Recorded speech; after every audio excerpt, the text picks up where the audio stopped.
Bonjour Domitille Bonneton. Bonjour. Domitille Bonneton, vous êtes docteur en sciences de gestion, vous êtes enseignante-chercheuse à l'ESC Clermont Business School, vous êtes spécialiste de management des talents et des hauts potentiels. Et on va voir qu'il y a des paradoxes redoutables derrière ces questions.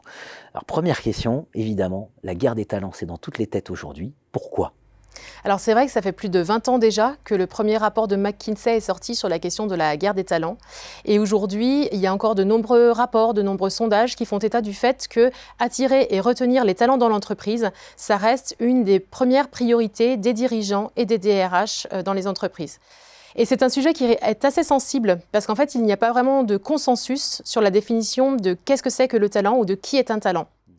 Et pourtant, les entreprises mettent en place des pratiques de gestion des talents, le plus souvent via l'évaluation de la performance et ou du potentiel des salariés.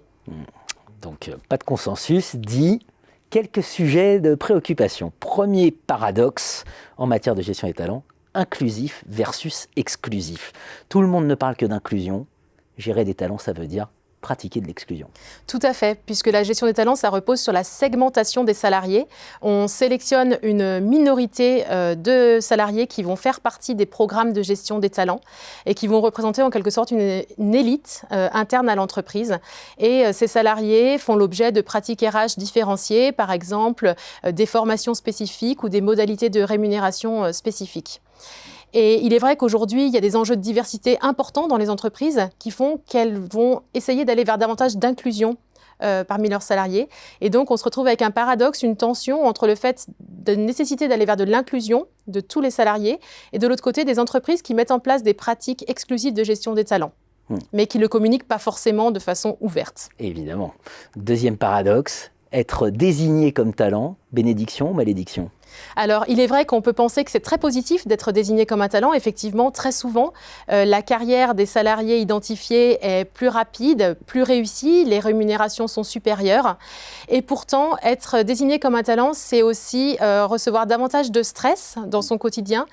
C'est parfois être isolé, c'est avoir une pression accrue à la performance et c'est parfois être aussi davantage exposé aux manœuvres politiques de l'organisation. Ce n'est donc pas forcément toujours aussi positif que ça. Il ne faut pas forcément se le souhaiter.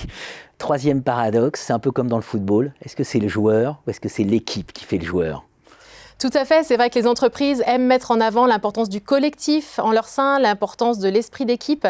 Et pourtant, les pratiques de gestion des talents sont le plus souvent individuelles. Elles sont vraiment personnalisées selon chacun et donc elles ne mettent pas vraiment en valeur le collectif.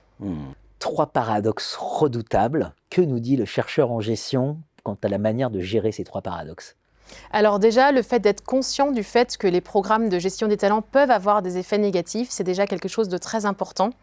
Et puis, avant d'imiter les pratiques mises en place dans d'autres entreprises concurrentes, par exemple, cela peut être une bonne chose de se poser la question de savoir si cela correspond à la culture de l'organisation. Et puis, en particulier au sein d'une entreprise multinationale, et avant de transférer des pratiques dans des filiales étrangères, il est important de se poser la question et de savoir si cela correspond à la culture nationale du pays dans lequel la filiale est implantée, comme par exemple en Allemagne, où la culture du consensus peut être parfois en opposition avec une vision exclusive de la gestion des talents. C'est un grand enseignement de la recherche en management, c'est que finalement, ce n'est pas la présence d'un programme de gestion des talents qui compte, c'est la manière de s'en servir qui va être importante. Est-ce que vous avez des conseils à donner aux directions des ressources humaines ? Tout à fait. Je pense que les professionnels RH ont un vrai rôle à jouer dans l'accompagnement des employés. Alors, non seulement des talents, puisque en mettant en place des pratiques qui permettront peut-être de réduire l'exposition aux risques psychosociaux, cela permettra de maximiser les effets positifs de ces programmes, mais aussi prendre soin des personnes qui ne sont pas sélectionnées dans ces programmes de gestion des talents est très important pour la performance collective. Merci pour cet éclairage, Domitille Bonneton. Merci.